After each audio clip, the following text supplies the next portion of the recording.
2026 March 6 വെള്ളിയാഴ്ചയാണ്. ഇന്നിപ്പോൾ പശ്ചിമേഷ്യൻ സാഹചര്യങ്ങൾ, സംഘർഷങ്ങൾ 7ാം ദിവസത്തിലേക്ക് കടന്നിരിക്കുകയാണ്.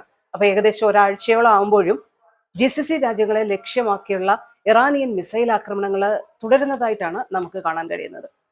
UAE പ്രസിഡൻഷ്യൽ കാര്യ നയതന്ത്ര ഉപദേഷ്ടാവ് ഡോക്ടർ അൻവർ ഗർഗാഷ് വളരെ ശക്തമായി UAE നയങ്ങൾ വിശദീകരിക്കുന്നുണ്ടെന്ന്. UAE മേഖലയുടെ സ്ഥിരതയും സമാധാനവുമാണ് ആത്യന്തികമായി ആഗ്രഹിക്കുന്നതെങ്കിലും UAE പരമാധികാരം സംരക്ഷിക്കുന്നതിലേക്ക് കൃത്യമായ നടപടികൾ എടുക്കാൻ പ്രതിജ്ഞാബദ്ധമാണെന്ന് അദ്ദേഹം പറയുന്നുണ്ട്. 1000-ലധികം ആക്രമണങ്ങളെയാണ് ഈ ഒരാഴ്ച കൊണ്ട് UAE നേരിട്ടത്. ഇത് അസാധാരണമായിട്ടുള്ള സാഹചര്യമാണ്. പക്ഷെ രാജ്യത്തിന്റെ പ്രതിരോധ സംവിധാനം അത്ര കണ്ട് ശക്തമാണ്. അതുകൊണ്ടാണ് ഈ ആക്രമണങ്ങളെ എല്ലാം നേരിടാൻ UAEക്ക് കഴിഞ്ഞതെന്നും അദ്ദേഹം എടുത്തു പറയുന്നുണ്ട്. UAE ഡിഫൻസ് മിനിസ്ട്രി എത്രത്തോളമാണ് രാജ്യം വെല്ലുവിളികളെ നേരിട്ടത് എന്ന് വ്യക്തമായി പറയുന്നുണ്ട്. ഫെബ്രുവരി 28 യുദ്ധം ആരംഭിച്ചതിന് ശേഷം ഇതുവരെയായി 196 മിസൈലുകൾ, 1072 ഡ്രോണുകൾ എന്നിവ UAEക്കെതിരെ പ്രയോഗിക്കപ്പെട്ടു. ഇതില് 181 മിസൈലുകളും 1001 ഡ്രോണുകളും UAE ഇന്റർസെപ്റ്റ് ചെയ്തു എന്നാണ് പ്രതിരോധ മന്ത്രാലയത്തിന്റെ ഈ സ്റ്റേറ്റ്മെന്റിൽ വ്യക്തമാക്കിയിരിക്കുന്നത്. UAEയിലെ കാഷ്വാലിറ്റി എന്ന് പറയുമ്പോൾ പാകിസ്ഥാൻ, നേപ്പാൾ, ബംഗ്ലാദേശ് എന്നീ രാജ്യങ്ങളിലേതുൾപ്പെടെ 3 പേരാണ് മരിച്ചത്. പരിക്കേറ്റവരുടെ എണ്ണം 94 ആയിട്ടുണ്ട്. ഗുരുതരമായിട്ടുള്ള പരിക്കുകളൊന്നും ആർക്കും ഇല്ല എന്നാണ് പറയുന്നത്.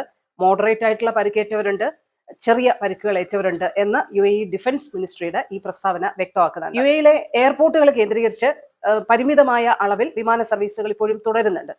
അപ്പോൾ പ്രത്യേകമായി ഓർക്കേണ്ട ഒരു കാര്യം, കൺഫർമേഷൻ കിട്ടിയ യാത്രക്കാർ മാത്രമേ വിമാനത്താവളങ്ങളിലേക്ക് വരാവൂ എന്നുള്ള ഒരു കാര്യം മിനിസ്ട്രി പ്രത്യേകമായിട്ട് ഓർമ്മപ്പെടുത്തുന്നുണ്ട്.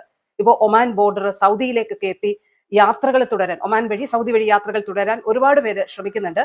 എല്ലാവരെയും ഉൾക്കൊള്ളാനുള്ള സംവിധാനം നിലവിലായിട്ടില്ല. എന്തായാലും പരിമിതമായ അളവിലാണെങ്കിലും വിമാന സർവീസുകളുടെ എണ്ണം കൂട്ടാനുള്ള ശ്രമങ്ങൾ എയർലൈനുകളൊക്കെ നടത്തുന്നുണ്ട്. ഇപ്പൊ ദുബായിലും അബുദാബിയിലും ഷാർജയിലും റാസൽ ഖൈമയിലും ഫുജൈറയിലും ഒക്കെ കേന്ദ്രീകരിച്ച്, വിമാനത്താവളങ്ങൾ കേന്ദ്രീകരിച്ച് സ്പെഷ്യൽ സർവീസുകളൊക്കെ ഇപ്പോൾ നടക്കുന്നുണ്ട് എന്നുള്ളൊരു കാര്യമാണ് അതേക്കുറിച്ച് പറയാനുള്ളത്.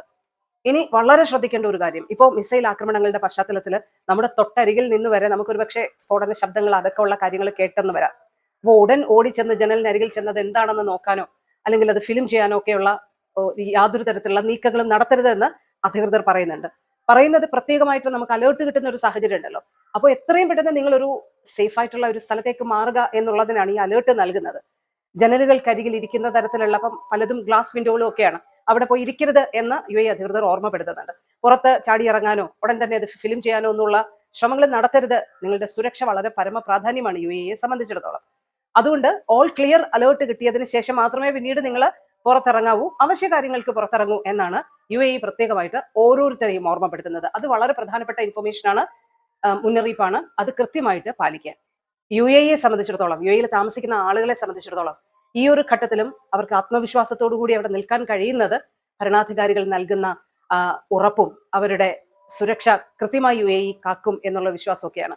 അപ്പൊ അതിന് അടിവരയിട്ടുകൊണ്ടാണ് UAEയുടെ president his highness Sheikh Mohammed bin Zayed Al നഹ്യാനും ഹിസൈനസ് ഷെയ്ഖ് ഹംദാനും ദുബായ് മോളിൽ പൊതുജനങ്ങളുടെ ഇടയിലൂടെ ഈ ഒരു സന്നിഗ്ധ ഘട്ടത്തിൽ നടക്കുന്നതിന്റെ വീഡിയോ ഒക്കെ സോഷ്യൽ മീഡിയകളിൽ ഒരുപാട് വൈറലായത്. അതിന് പിന്നാലെ UAEയുടെ വൈസ് പ്രസിഡന്റും പ്രധാനമന്ത്രിയുമായ his highness Sheikh Mohammed bin Rashid Al Maktoum കഴിഞ്ഞ ദിവസങ്ങളിൽ ഒരു പൊതുപരിപാടിയിൽ ദുബായില് പൊതുജനങ്ങൾക്കൊപ്പം ചെലവഴിക്കുന്നത് വലിയ ആത്മവിശ്വാസമാണ് പകർന്നത്. മദീനത്ത് ജുമൈറയിലാണ് അദ്ദേഹം ഒരു ഇഫ്താറിൽ പങ്കെടുത്തത്. സാധാരണ ആളുകളോടൊപ്പം UAEയുടെ ഏറ്റവും പ്രധാനപ്പെട്ട വ്യക്തികളിലൊരാൾ, ദുബായിയുടെ ഭരണാധികാരി, UAEയുടെ വൈസ് പ്രസിഡന്റ് പൊതുജനങ്ങൾക്കൊപ്പം ഏറ്റവും കരുത്തോടെ, ഏറ്റവും സമാധാനത്തോടെ ഇഫ്താറിൽ പങ്കെടുക്കുന്നത് സാധാരണ ആളുകൾക്ക് നൽകുന്ന ആത്മവിശ്വാസത്തിന്റെ സന്ദേശം എത്രയാണെന്ന് ഒന്ന് ഓർത്തു നോക്കുക. ആ ആത്മവിശ്വാസമാണ്, ആ കരുത്താണ് UAEയിൽ താമസിക്കുന്ന ഓരോ മനുഷ്യരുടെയും മനോധൈര്യത്തിന് കാരണവും.